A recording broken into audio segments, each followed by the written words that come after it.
Sir से भी मैं निवेदन करना चाहूँगा कि सर आप 15 मिनट के लिए बड़ी मेहनत से हालांकि हासिल किया है आपने, पर कलेक्टर का पद छोड़ दीजिएगा सर, क्योंकि काफ़ी सारे लोगों के मन में काफ़ी सारे सवाल है आपको लेकर भी, और हमारे मन में भी क्यूरियोसिटी है कि यार जो कलेक्टर लोग होते हैं ना, क्या कलेक्टरी के अलावा उनकी कुछ लाइफ रह जाती है कि नहीं, पर्सनल लाइफ होती है कि नहीं, और होती है तो कैसी होती है, किस तरह की होती है। काफ़ी सारे लोग ये जानना चाहते हैं कितने घंटा पढ़ना पड़ता है सर। तो गिरीश सर घर में भी कलेक्टर रहते हैं, फिर भाभी जी की चलती है। फ्रैंकली स्पीकिंग को घर की जो चीजें हैं ज्यादातर वाइफ ही हैंडल करती है। पक्की बात है, पक्की बात। मतलब कलेक्टर साहब भी कलेक्टर नहीं रहते वाइफ के सामने। बोल सकते हैं थोड़ा मोड़ा। तो सर भाभी जी से डर लगता है आपको? नहीं लगता। कि आजकल की जो युवा पीढ़ी है वो पार्टीज में इन्वॉल्व रहती है, कहीं ना कहीं ड्रिंक की हैबिट्स और कहीं ना कहीं शराब पीने की जो हैबिट्स है उसमें भी कई लोग बर्बाद भी हो जाते हैं, कई लोग काफ़ी अच्छी लाइफ भी जी रहे होते हैं। सबके अपना चॉइस है। तो क्या कलेक्टर लोगों की लाइफ में ये चीज़ें इन्वॉल्व रहती है, या फिर आप एक सिद्धांतवादी ट्रेनिंग में पले बड़े हो तो आपको ये चीज़ें टच भी नहीं करती? ट्रेनिंग कैसी होती है सर आप लोगों की? मतलब घूमना फिरना होता है या फिर बिल्कुल हार्ड ट्रेनिंग होती है कि इस तरह की सिचुएशन है और ज़िले में इस तरीके की सिचुएशन है तो आपको इस तरीके से एक्शन लेना है, ये तमाम सारी की सिचुएशन में आप लोगों को डाल करके देखा जाता है, या फिर जिस तरीके से थ्योरेटिकल जो चीज़ें होती है उसी बेस पर आप लोग ट्रेनिंग पाते हैं? राजगढ़ के कलेक्टर साहब बड़े स्ट्रिक्ट हैं, मतलब काफ़ी सारे कर्मचारियों का ये कहना था कि यार थोड़ा सा बोलना, कभी कलेक्टर साहब से मिलना हो कि थोड़ा सा हम पे भी रहम करें। कलेक्टर जो होता है उनकी सैलरी इतनी सफिशिएंट होती है कि वो अपने परिवार के साथ एक व्यवहारिक और एक अच्छा जीवन जी पाता है, या फिर सैलरी बढ़ाने की ज़रूरत है थोड़ी सी? नेताओं का दबाव होता है? आखिरी सवाल। मुझे लगता है कि दबाव जैसी कोई चीज नहीं है। राजगढ़ वासियों नमस्कार, मेरा नाम कृष्णपाल राठौर है और आप म्हारो राजगढ़ का यूट्यूब चैनल देख रहे हैं। राजगढ़ वासियों, आज हम राजगढ़ के जिलाधीश, राजगढ़ के कलेक्टर महोदय के घर पर हैं, उनके निवास पर हैं, और काफ़ी सारी बातें इनफॉर्मल टाइप की होगी। सर से भी मैं निवेदन करना चाहूँगा कि सर आप 15 मिनट के लिए बड़ी मेहनत से हालांकि हासिल किया है आपने, पर कलेक्टर का पद छोड़ दीजिएगा सर, क्योंकि काफ़ी सारे लोगों के मन में काफ़ी सारे सवाल है आपको लेकर भी, और हमारे मन में भी क्यूरियोसिटी है कि यार जो कलेक्टर लोग होते हैं ना, क्या कलेक्टरी के अलावा उनकी कुछ लाइफ रह जाती है कि नहीं, पर्सनल लाइफ होती है कि नहीं, और होती है तो कैसी होती है, किस तरह की होती है। काफ़ी सारे लोग ये जानना चाहते हैं। तो गिरीश कुमार मिश्रा जी जो वर्तमान में कलेक्टर हैं राजगढ़ जिले के, सबसे पहला सवाल सर यही है कि कौन सी बैच के कलेक्टर हैं आप? देखिए, हम लोग 2012 में एग्ज़ाम दिए थे और 2013 बैच हमारा है। 69 उस समय रैंक आई थी, और मुझे याद है कि उसके पहले भी लगातार हम लोग अटेम्प्ट्स ले रहे थे। ये मेरा तीसरा अटेम्प्ट था, और 2012 में मैं फॉरेस्ट सर्विस में भी सिलेक्ट हुआ था। आईएएस में मेरा 2013 बैच है।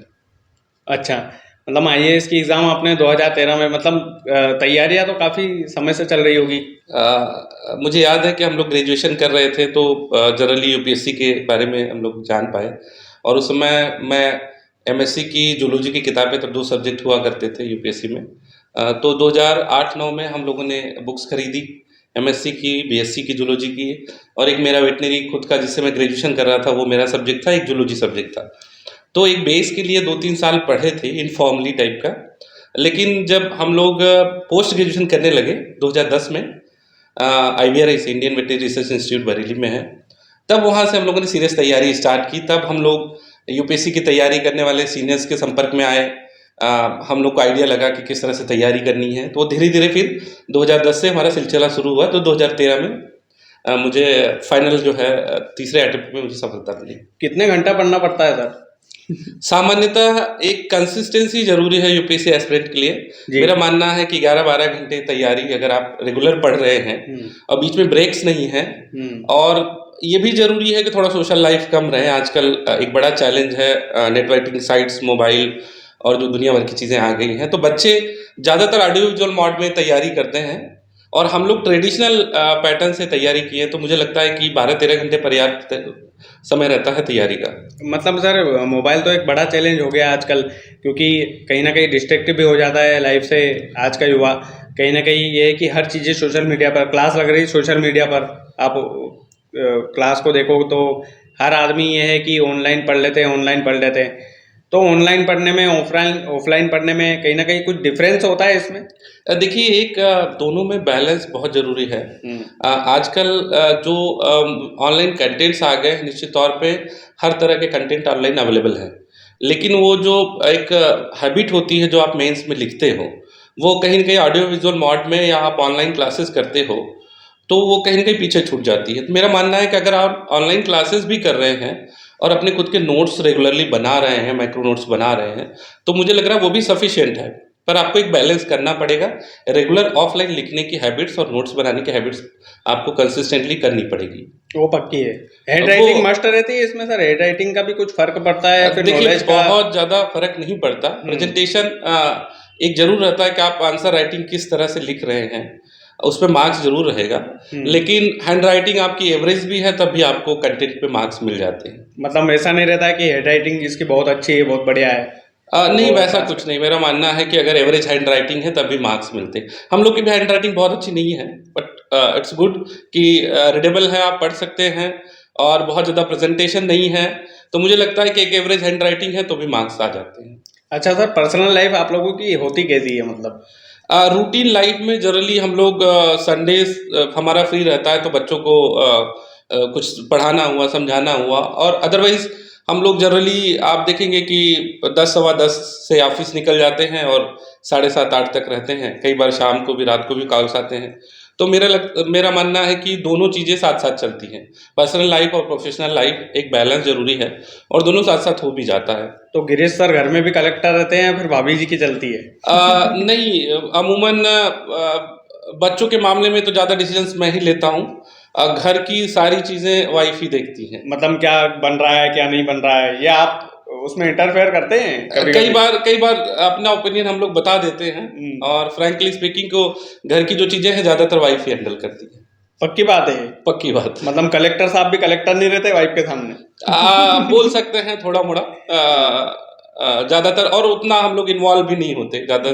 रसोई में क्या पक रहा है, क्या बनना है, क्या नहीं बनना है। बच्चों की पढ़ाई को लेकर जरूर मैं थोड़ा पर्सनल हूँ, पर्टिकुलर हूँ। उनकी कोचिंग्स को लेकर पर्टिकुलर हूँ, तो उसमें भी मैं लगातार बच्चों को होमवर्क देना, उनसे सुनना, उनकी रिक्वायरमेंट जानना, तो वो सब चीज़ें चलती रहती। तो सर भाभी जी से डर लगता है आपको? नहीं लगता। मतलब क्यों हमारा नहीं लगता है? मतलब ऐसा तो नहीं कि आप सारे कानून जानते हो, वो नहीं जानती हैं, या फिर वो भी इसी फील्ड से हैं? थोड़ा सा जानना चाह रहा हूँ। वाइफ जो है फॉरेस्ट सर्विस में, वो 2011 बैच से थी, मैं 12 बैच से था, मोर और लेस। हम एक ही एकेडमी में थे। क्या बात और वहीं से हम लोग एक दूसरे को जाने मिले और घर प्रपोजल्स गए शादी के, तो खुदा न खासा तब से हम लोग साथ साथ हैं। डर इसलिए नहीं लगता कि हम लोग एक दूसरे का जो स्पेस है उसमें कोशिश करते हैं कि कंफर्टेबल जो रहे। हम लोग आपस में बात भी करते हैं, झगड़े हमारे बिल्कुल नहीं होते। तो मेरा मानना है कि बहुत ही परफेक्ट और बैलेंस लाइफ चल रही है, चाहे वो पर्सनल हो या प्रोफेशनल हो। मतलब वैसे लड़ाई झगड़ा नहीं होता? आजकल तो खूब जोक बनते हैं पति पत्नियों पर। नहीं, हम लोग का कम रहता है। हम लोग का डिसीजन जो है कंसेंसुअल रहता है। कई बार ऐसा रहता है कि वाइफ के कुछ प्लान्स है तो हम उसमें इन्वॉल्व हो जाते हैं, हमारे कुछ प्लान्स है तो वाइफ इन्वॉल्व हो जाती है। कई बार हम लोग इंडिविजुअली कुछ प्लान कर लेते हैं, तो वो भी चलता रहता है। मतलब ऐसा कोई लड़ाई झगड़ा वाला कोई मामला नहीं? नहीं, कोई नहीं है। वो भी चूंकि ऑफिस में वो भी बिजी रहती है, उनका भी IFS है, फॉरेस्ट सर्विस 2011 बैच है, तो उनका भी काम अपना चलता रहता है। ये जरूर है कि काम की बातें घर पे भी हो जाती है। नहीं मतलब सर बिजी रहना इम्पोर्टेंट है इसमें ना। अगर हाँ, पति हाँ, पत्नियों बोल में से दोनों अगर एक फ्री हो तो थोड़ा बहुत लड़ाई झगड़ा वहां से बनता है। नहीं, मुझे लगता है कि अगर एक दूसरे का रिस्पेक्ट है और चीज़ें सही वे में हैंडल की जाए, तो मुझे लगता है कि गुंजाइश नहीं है झगड़े की एक दूसरे के बीच। तो और दोनों लोग बिजी रहते हैं तो ऑब्वियसली चीज़ें सही सेटल रहती हैं। अच्छा सर, मेरे एक दो सवाल हो रहे हैं। मतलब टू बी वेरी फ्रैंक, मैं आपसे एक दो सवाल इसलिए भी करना चाहता हूँ क्योंकि आजकल की जो युवा पीढ़ी है वो पार्टीज़ में इन्वॉल्व रहती है। कहीं ना कहीं ड्रिंक की हैबिट्स और कहीं ना कहीं शराब पीने की जो हैबिट्स है उसमें भी कई लोग बर्बाद भी हो जाते हैं, कई लोग काफ़ी अच्छी लाइफ भी जी रहे होते हैं। सबके अपना चॉइस है। तो क्या कलेक्टर लोगों की लाइफ में ये चीज़ें इन्वॉल्व रहती है, या फिर आप एक सिद्धांतवादी ट्रेनिंग में पले बड़े हो तो आपको ये चीज़ें टच भी नहीं करती? देखिए, ये बहुत ही मुझे लग रहा है कि पर्सनल सवाल हो जाएगा। वहाँ तक मुझे लगता है कि चीज़ें समाज में कोई बुरी नहीं है जहाँ तक आप किसी का नुकसान नहीं करते हो। आपका जो पर्सनल लाइफ हो आपकी पर्सनल लाइफ है। अब एक बार आप घर से बाहर गए तो आपकी पब्लिक लाइफ जो भी है उसको लोग अलग नज़रिए से देखते हैं। तो मुझे लगता है कि ये जो नशा और बाकी सारी चीज़ें हैं आपको अपनी बाहर की लाइफ से हमेशा दूर रखनी चाहिए। अच्छा, मतलब अपनी पर्सनल चॉइस है, अगर आप घर आपकी में बैठकर पी रहे हो या कुछ ऐसी चीजें हो रही है तो नो वो प्रॉब्लम, बट अगर आप समाज का नुकसान कर रहे हो ऐसी कुछ चीजें हैं। मेरा मानना है कि ये बहुत ही सब्जेक्टिव सवाल है। मैं यहीं तक इसका जवाब दे पाऊंगा कि बाहर की लाइफ में आपको डिसिप्लिन रहना है और इन सब चीज़ों से दूर रहना है।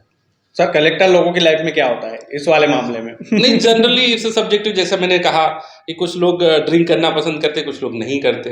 Very subjective. आपकी बेच में मेरे बैच में भी अलग अलग तरीके के लोग हैं। कई लोग करते हैं, कई लोग नहीं करते। हाँ, मे भी। मतलब प्रोफेशनल लोगों के बीच में भी ये चीजें इंक्लूडेड रहती हैं काफी हद तक। बहुत कम। मतलब जैसे हमारा जो तीज त्योहार और ये है वो हम लोग तो साथ में ही मनाते हैं और सादगीपूर्ण ढंग से ही मनाते हैं, चाहे वो रंग पंचमी हो चाहे दिवाली हो। उन चीज़ों में तो चलता ही है, सब लोग अच्छा गेट टुगेदर करते हैं, गाने गाते हैं, बैठते हैं साथ, खाना खाते हैं, तो चलता रहता है। ट्रेनिंग कैसी होती है सर आप लोगों की?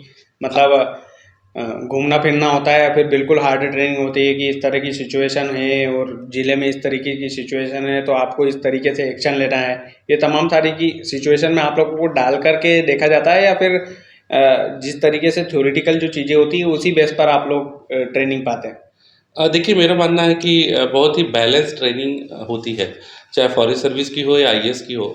और सामान्यतः वो जो चीज़ें चल रही हैं उन सभी चीज़ों का आपको एक्सपोज़र देते हैं। जैसे जो एकेडमिक पार्ट है वो आपको एकेडमी में सिखाएंगे। बहुत सारे छोटे छोटे लीडरशिप के मॉड्यूल्स हैं जो कि बाहर के एक्सपर्ट्स आके आपको ट्रेनिंग देते हैं। रहा सवाल आपका फील्ड एक्सपीरियंस का, तो आपको डिस्ट्रिक्ट में भेजते हैं। फॉरेन टूर भी होता है फेज़ 2 में हम लोग का, कि बाहर की कंट्रीज़ में क्या चीज़ें चल रही हैं, उनकी एकेडमिक्स के साथ टाई अप होता है। और ओवरऑल कंट्री में सभी एनजीओज़ हुए आपके, सभी तरह की फोर्सेस हुई, सब जगह आपका अटैचमेंट होता है और एक ओवरऑल भारत दर्शन की तरह आपको देश की सारी चीज़ें दिखाई जाती हैं। तो मुझे लग रहा है एक बैलेंस्ड व्यू है जहाँ तक ट्रेनिंग का सवाल है। स्ट्रिक्ट माहौल रहता है सर ट्रेनिंग के दौरान? बहुत ही स्ट्रिक्ट रहता है, बहुत ही डिसिप्लिन रहता है। सुबह आपको 5 बजे से उठना है, 5 बजे इनफैक्ट फील्ड पे चले जाना है। 1 घंटे सवा घंटे की पीटी होती है, फिर बीच में आधे घंटे 40 मिनट का आपका ब्रेक रहता है और फिर क्लासेस स्टार्ट होती हैं, शाम तक क्लासेस। और इवनिंग टाइम भी आपको एकेडमी में तो बहुत कम मिलता है। इवनिंग में भी कुछ न कुछ कल्चरल या मोटिवेशनल स्पीकर्स आते हैं। तो पूरा थ्रू आउट 2 साल की जो ट्रेनिंग है उसमें आपको पूरा इन्वॉल्व भी रखेंगे। और जो आपके सैटरडे संडेज़ हैं उसमें भी ट्रैकिंग या दूसरे एक्सकर्शन की एक्सरसाइजेज रहती है। तो मुझे लगता है कि बहुत ही डिसिप्लिन्ड वे में पूरा करिकुलम डिज़ाइंड है। एक कलेक्टर की लाइफ में एक संडे का जो ऑफ है वो फिक्स रहता है, या फिर अदरवाइज जिले में कुछ ऐसी कंडीशन आ जाती है कई बार कि तीज त्योहार पड़ गए या कुछ ऐसी चीजें हो जाती है कि यार छुट्टी ले ही नहीं सकते, तो हाँ, नहीं, इनफैक्ट रहता है, कई बार रहता है। हम लोग का मोटिव रहता है कर्मचारियों को हम संडे को डिस्टर्ब ना करें। सैटरडे तक मैं भी बैठ के लेता हूँ और कर्मचारी भी सभी डिसिप्लिन्ड हो गए हैं। सैटरडे तक हमारी बैठकें रहती हैं, जो भी रिव्यूज़ हैं वो सब रहते हैं। संडे को कई बार ऐसा रहता है कि कुछ न कुछ प्रोग्राम आ गए या कोई वीआईपी विजिट हो गया या प्रोटोकॉल हो गया, तो हम लोग को निकलना ही पड़ता है। राजगढ़ के कलेक्टर साहब बड़े स्ट्रिक्ट हैं, मतलब काफ़ी सारे कर्मचारियों का ये कहना था कि यार थोड़ा सा बोलना, कभी कलेक्टर साहब से मिलना हो कि थोड़ा सा हम पे भी रहम करे। देखिए, मुझे लगता है कि निश्चित तौर पे एक ब्यूरोक्रेट ग्रुप में ये पॉलिसी रहनी चाहिए कि दोनों तरह की चीज़ें रहती है। जो अच्छे कर्मचारी उनको हमको मोटिवेट भी करना है, जो जो कंसिस्टेंटली खराब परफॉर्मेंस दे रहे हैं या लापरवाह है उनको आपको डरा के भी रखना है। तो मुझे लग रहा है कि कर्मचारियों को भयभीत होने की कोई ज़रूरत नहीं है। इनफैक्ट जब कम्युनिकेशन है अच्छा, हम लोग उनसे हर तरह से, कितने भी छोटे से छोटा हो कर्मचारी, वो आके आसानी से अपनी बात चाहे घर पे या ऑफिस में कर सकता है। तो मुझे नहीं लगता कि उनको कोई डरने की ज़रूरत है। काफ़ी सारे लोगों को सर सस्पेंशन का ऑर्डर भी आपकी तरफ से आया है जिले के अंदर। काफ़ी सारे लोग शुरुआत में ढिलाई भी बरत रहे थे, तो आप किस तरीके से डिसाइड करते हैं कि कौन खराब है कौन अच्छा है? मतलब देखिए, अगर हम कोई नॉर्मल डिस्ट्रीब्यूशन एक सिस्टम देखें तो ज़्यादातर ऐसे लोग रहते हैं जो कि लीडरशिप पे डिपेंड करते हैं। एक मेजॉरिटी जो पार्ट रहता है, लीडर अगर मेहनत कर रहा है तो पूरी टीम उसके साथ रहती है। और 5-7% 10% लोग ऐसे रहते हैं जो लापरवाह रहते हैं किसी भी सिस्टम में। तो मेरा मानना है कि उनको आइडेंटिफ़ाई करना और जनरली उनको मौका भी दिया जाता है। काम अलग-अलग डिपार्टमेंट्स में अलग-अलग तरीके के काम रहते हैं, उनको मौका भी दिया जाता है। जहाँ बहुत ही लापरवाही है, वहाँ पनिशमेंट भी ज़रूरी है। सर एक आखिरी सवाल है कि अ, जो मतलब आपकी जो फील्ड है उसमें काफ़ी सारे लोग ये मानते हैं कि बहुत ही डिफ़िकल्ट है, मतलब जैसे आपने बोला कि पर्सनल और प्रोफेशनल लाइफ का थोड़ा सा बैलेंस बनाना वो काफ़ी डिफ़िकल्ट होता होगा। आप जिस बेस से निकले, भाभी जी जिस बेस से हैं, और उनकी फील्ड अलग है, आपकी फील्ड अलग है, तो कहीं ना कहीं परिवार वालों को आप टाइम दे पाते हैं कि नहीं दे पाते हैं, या फिर थोड़ा सा मिस करते हैं कि नहीं यार अगर हम इस फील्ड में नहीं होते तो थोड़ा सा परिवार के प्रति डेडिकेटेड हो पाते हैं? और क्या कलेक्टर जो होता है उनकी सैलरी इतनी सफिशिएंट होती है कि वो अपने परिवार के साथ एक व्यवहारिक और एक अच्छा जीवन जी पाता है, या फिर सैलरी बढ़ाने की ज़रूरत है थोड़ी सी? मेरा मानना है कि जहाँ तक बैलेंस का बात है तो ऐसा चूँकि प्रोफ़ेशनल और पर्सनल लाइफ़ मुझे लगता है कि एक पार्ट ही है। कुछ अलग से आपको बैलेंसिंग का एक्ट नहीं करना है।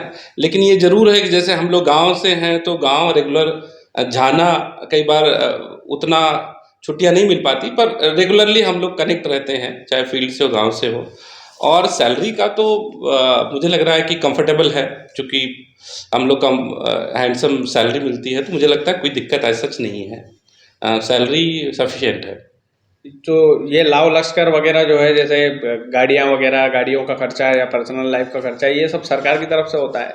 जनरली सामान्यतः ये रहता है कि जो विभिन्न स्कीम्स में आपको परमिसिबल लिमिट है फाइनेंस डिपार्टमेंट की, उसी के हिसाब से हम लोग फ्यूल या गाड़ी व्हीकल रखते हैं जितना हमको, और मुझे लगता है कि वो सरकार उसका टेक केयर करती है। नेताओं का दबाव होता है? आखिरी सवाल। मुझे लगता है कि दबाव जैसी कोई चीज़ नहीं है। कई बार पॉलिटिकल रिप्रेजेंटेटिव अच्छी चीज़ें भी लेके आते हैं, फील्ड की चीज़ें सामने लेके आते हैं, तो उन पे एक्ट करना बहुत ही ज़रूरी होता है। और कई बार ऐसा रहता है कि जो विदिन रूल्स हैं चीज़ें, उनको हम लोग एक्सेप्ट भी करते हैं, और कई बार जो नियम में नहीं रहता उनको हम लोग मना भी करते हैं। तो ट्रांसफ़र करवा देते हैं पॉलिटिशियन? ट्रांसफ़र तो मुझे मानना है कि एक रूटीन प्रक्रिया है, और 1.5 से 2 साल, सवा 2 साल एक सफिशिएंट टाइम होता है एक पोस्टिंग में। तो ट्रांसफ़र मुझे लगता है कि मतलब कई एक सारे रूटीन लोग डर प्रक्रिया जाते हैं, अच्छा कई भी सारे है। नहीं, तो अच्छा है या सर कई सारे लोग इसके ट्रांसफ़र दबाव में भी बहुत काम करते हैं? ट्रांसफ़र बहुत ज़रूरी है। मुझे लगता है कि जैसे मैंने बताया 1.5 पौने 2 साल एक सफिशिएंट टाइम होता है। उसके बाद नई पोस्टिंग, नया देखिए आपको लर्न भी करना है। अपार्ट फ्रॉम आपको आपकी लाइफ़ के बैलेंस के साथ-साथ आपको सीखनी भी है चीज़ें। तो इतने सारे डिपार्टमेंट्स हैं, इतने सारे पोर्टफोलियोज़ हैं कि अलग-अलग जगह अलग-अलग चीज़ें चलती है। तो मेरा मानना है ट्रांसफ़र बहुत ही ज़रूरी है। उसको पनिशमेंट के रूप में नहीं देखना चाहिए, रूटीन एडमिनिस्ट्रेटिव प्रोसेस है, और ये ज़रूरी भी है। आदमी को या ब्यूरोक्रेट को या सरकारी कर्मचारी से डरना नहीं चाहिए। नहीं तो और काफ़ी सारे मेरे लिए तो बिल्कुल भी मायने नहीं रखता ट्रांसफ़र। सर काफ़ी सारे लोग बोलते हैं ना कि जो 5वीं पढ़ा लिखा नेता है वो आप लोगों पर रूल करता है, आप इतने पढ़ लिख करके आते हैं, और जो 5वीं 10वीं पास नेता है वो आप पर रूल करता है, जो ऑर्डर उसका होगा वो आपका आपका ट्रांसफ़र वो डिसाइड करता है, आपकी भविष्य वो डिसाइड करता है। तो कहीं ना कहीं आपको दुख भी होता होगा ना कभी कि यार इतना पढ़ लिख करके सुन रहे हैं अनपढ़ की? देखिए, नहीं, कई बार देखिए मेरा मानना है कि एक पॉलिटिकल रिप्रेजेंटेटिव जनप्रतिनिधि होता है, जनता की आवाज़ है। और जैसा मैंने बताया कि कई बार उनकी रिक्वेस्ट जो है जेन्युइन रहती हैं, और आपको उन पे एक्ट करना चाहिए। जो चीज़ें आपको डायरेक्ट नहीं समझ में आती हैं, या जो चीज़ें आपको फ़िल्टर्ड वे में आती हैं, अनलेस अनटिल आप हर जगह नहीं चल सकते। तो वो चीज़ों पे एक्ट करना आपकी ज़िम्मेदारी भी है, और उन पे एक्ट भी करना चाहिए। जहाँ तक ट्रांसफ़र का है या पनिशमेंट का है, पब्लिक का बड़ा नेगेटिव कोनोटेशन है जनप्रतिनिधियों को लेकर के। मेरा मानना है कि ट्रांसफ़र रूटीन प्रक्रिया है, और उनको एक्सेप्ट करना चाहिए। तो ये चीज़ें चलती रहती हैं, उनमें कोई ऐसा नहीं है कि जनप्रतिनिधि नेगेटिव है। लव यू सर, आपने इतना टाइम दिया। थैंक यू, और thank you so much, thank you so Girish much. Kumar Mishra ji थे, राजगढ़ जिले के कलेक्टर थे। काफ़ी सारे लोगों के काफ़ी सारे सवाल थे, उनमें से हमने पूछने की कोशिश ये की है कि जितना संभव हो सके इनफॉर्मल तरीके से बात करें। बाकी ये है कि यार कलेक्टर साहब हैं तो थोड़ा डर सा हमें भी लगा, पहली बार मेरा भी एक्सपीरियंस था सर। अभी हम सीख रहे हैं, बाकी कुछ गलतियां हो तो उसमें क्षमा आपसे। और बाकी चीज़ें हैं कि जिले वाले डिसाइड करेंगे कैसा रहा इंटरव्यू। और बाकी जो आईएएस की तैयारी कर रहे हैं बॉस, उनके लिए बहुत ज़्यादा इंपॉर्टेंट था कैसे घरेलू जीवन में सामंजस्य बनाना है, किस तरीके से प्रोफेशनल लाइफ जीनी है, कितने दिनों की ट्रेनिंग होती है, कैसी पर्सनल लाइफ होती है, किस तरीके से आप अपनी ज़िंदगी को बेहतर बना सकते हैं, कितने घंटे पढ़ना रहता है, ये तमाम सारी चीज़ें सर ने बताई है। आई होप कि आपके लिए ये वीडियो बहुत इंपॉर्टेंट रहा होगा। बाकी इंपॉर्टेंट रहा है तो बाकी जो एस्पिरेंट्स हैं उन तक पहुंचाइएगा, राजेंद्र नगर तक भी वीडियो पहुंचाइएगा जो दिल्ली में। आपने राजेंद्र नगर से पढ़ाई की थी वैसे? मेरा मेरा तो थ्रू आउट गाँव से ही था। मैं सरकारी स्कूल से पढ़ा हुआ बच्चा हूँ। और हमारे समय में जैसे बिल्डिंग नहीं हुआ करती थी, हम लोग बगीचे में पढ़ते थे, अरे आम के पेड़ के नीचे अलग अलग क्लासेस लगते थे। कोई राजेंद्र और नगर नहीं? और बारिश होती थी तो हमारी छुट्टी हो जाती थी। तो ऐसे लगभग मुझे लग रहा है ₹1.25 से लेके ₹5 तक हमारी महीने की फीस हुआ करती थी। और लाइफ में टारगेट्स खुद ही हम लोगों ने सेट किए। पिताजी टीचर थे तो खुद को चैलेंज किया और चीज़ें सीखते गए। तो सीखते गए तो अलग अलग नौकरियां, जैसे शुरू में वेटनरी किया, पीजी करने गए, एसआरएफ मिला, सीएसआईआर का, फॉरेस्ट सर्विस मिला, वेटनरी डॉक्टर भी 8 महीने यूपी में रहे। तो कहने का मतलब ओवरऑल एक्सपीरियंस था। कोचिंग या ट्यूशन का कभी ऐसा कुछ लाइफ में रहा नहीं। खुश है सर आप आपकी लाइफ से? बहुत खुश हूँ मैं, बहुत खुश। पक्का कोचे होंगे सर वैसे? बहुत खुश सबका सपना होता है, आप वहां तक अचीव किए। Thank you so much sir Girish sir, I love you sir, मतलब रियली दिल से, बाय हार्ट। Thank you. बाकी वीडियो को ज़्यादा से ज़्यादा शेयर कीजिएगा राजगढ़ वालों। बहुत बहुत धन्यवाद।